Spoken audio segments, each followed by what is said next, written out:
اولاد کی تربیت کے حوالے سے اسلام نے ایسی واضح ہدایات جاری فرمائی ہیں۔ نام رکھنے کے حوالے سے بات آئی، عقیقے کے حوالے سے، گھٹی دینے کے حوالے سے، اس کی تربیت کے حوالے سے اسلام کی تعلیمات کیا ہیں۔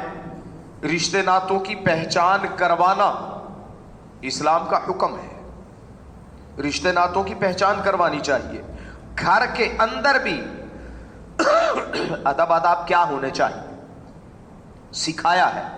نابالغوں کا الگ سے معاملہ بیان کیا، اللہ نے قرآن میں بیان کیا ہے، لِيَسْتَأْذِن مِنْكُمُ الَّذِينَ مَلَكَتْ أَيْمَانُكُمْ وَالَّذِينَ لَمْ يَبْلُغُوا الْحُلُمَ 3 مرات۔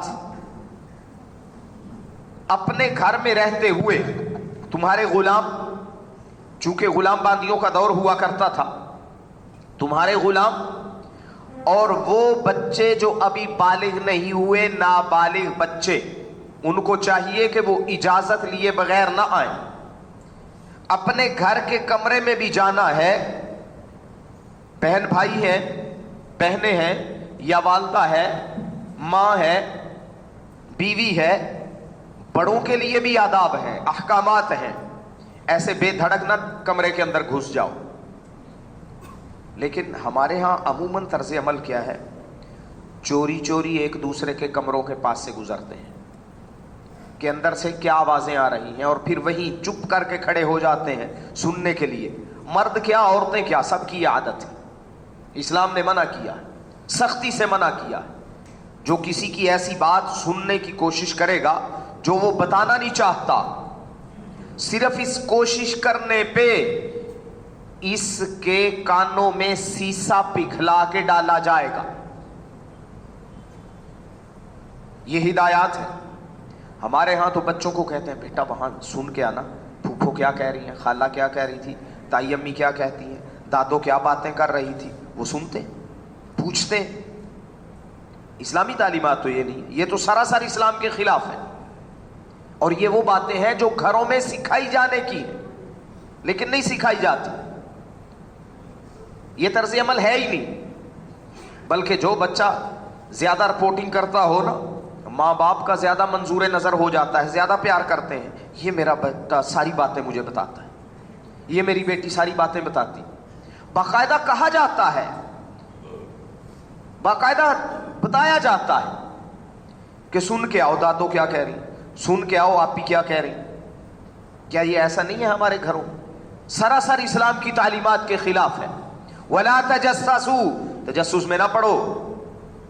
نبی اکرم صلی اللہ علیہ وسلم نے تو یہاں تک ارشاد فرمایا ہے، اگر حکام لوگوں کے عیوب کی ٹوہ میں رہیں گے ان کو بگاڑ ڈالیں گے، فساد برپا ہوگا۔ یہ اب مختلف جو ایجنسیاں بنائی جاتی ہیں دشمن کے خلاف تو بالکل ٹھیک ہے، لیکن اپنوں کی ٹوہ میں رہنا بگاڑ پیدا ہوتا ہے۔ اور جب سے یہ جتنی زیادہ جاسوسی ایجنسیاں بنتی ہیں اتنا معاشرے میں بگاڑ پیدا ہوتا ہے۔ لگا لیں اندازہ، سروے کر لیں۔ ہاں جہاں لا اینڈ آرڈر ہے، قانون ہے، قانون کی بالادستی ہے، پھر فائدہ ہی فائدہ ہے۔ قانون کے مطابق عمل ہو، قانون کی بالادستی ہو، پھر ٹھیک ہے۔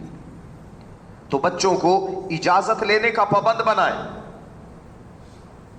قبل صلاۃ الفجر، نماز فجر سے پہلے اگر کسی وقت آنکھ کھل گئی، بے دھڑک کمرے میں نہ چلے جاؤ۔ کمبائنڈ فیملی سسٹم میں سب سے زیادہ یہ کوتاہیاں ہوتی ہیں، سب سے زیادہ جاسوسیاں وہاں ہوتی ہیں جہاں سارے اکٹھے رہتے ہیں۔ پھر دن کے وقت بھی حین تضعون ثیابکم من الظہیرہ، دوپہر کے وقت جب تم قیلولہ کرتے ہو، تضعون ثیابکم، تم نے کپڑے اتار رکھے ہوتے، اس وقت بچے کو بڑے نے تو جانا ہی جانا ہے اس طرح اجازت لے کے، بچے کو بھی بغیر اجازت کے آنے کی اجازت نہیں ہے۔ بچے کے لیے بھی لازم ہے، قرآن میں اللہ نے ریکارڈ کا حصہ بنایا کہ اجازت لے، لِيَسْتَأْذِن مِنْكُمُ الَّذِينَ مَلَكَتْ أَيْمَانُكُمْ وَالَّذِينَ لَمْ يَبْلُغُوا الْحُلُمَ، جو تمہارے غلام ہیں اور جو ابھی بالغ نہیں ہوئے، ان کو چاہیے ان 3 اوقات میں خصوصی طور پر اجازت لے کے آئیں. عشاء کے بعد، فجر سے پہلے، دوپہر کے وقت. یہ قیلولے کا وقت ہوتا ہے. جن گھروں میں یہ معمول ہے، اللہ کے نبی صلی اللہ علیہ وسلم آئے، ایک لشکر سے واپس آئے. مدینہ سامنے نظر آ رہا تھا. نبی علیہ الصلوۃ والسلام نے پابندی لگا دی، خبردار کسی نے گھر نہیں جانا. آپ کا معمول تھا، آپ جب تشریف لاتے تو اگر رات ہو چکی ہوتی آپ گھر نہیں جاتے تھے. دن میں بھی دن میں جاتے اور سیدھے گھر نہیں جاتے تھے، مسجد جایا کرتے تھے. مسجد جاتے تھے اور مسجد میں نفل پڑھتے، پھر اس کے بعد لوگوں سے ملاقات کے لیے بیٹھتے، خندہ پیشانی سے ملتے تھے. کوئی بچے آپ کے استقبال کے لیے جایا کرتے تھے، گھر کے بچے، محلے کے بچے، مدینے کے بچے. اور نبی اکرم صلی اللہ علیہ وسلم ایسے خندہ پیشانی کشادہ دلی سے ملتے تھے. بعض اوقات آپ یوں گھٹنوں کے بل یوں کھڑے ہو جاتے اور بچے آ کے سینے سے لگتے. کبھی گھر کے بچے، حضرت عبداللہ بن جعفر بیان کرتے ہیں، حضرت جعفر طیار کے بیٹے، نبی صلی اللہ علیہ وسلم ان کے تایا لگتے تھے. وہ بیان کرتے ہیں اللہ کے نبی صلی اللہ علیہ وسلم سفر سے آئے، میں بھاگا ہوا گیا استقبال کرنے کے لیے. آپ علیہ الصلوۃ والسلام نے مجھے اپنے ساتھ اونٹ پہ بٹھا لیا. پھر حضرت فاطمہ کا ایک بیٹا آیا، حضرت حسن یا حسین، پھر آپ نے ان کو پیچھے بٹھا لیا اور یہ سارا معاملہ پیش آیا. شہر سے باہر بڑھ کے استقبال کیا.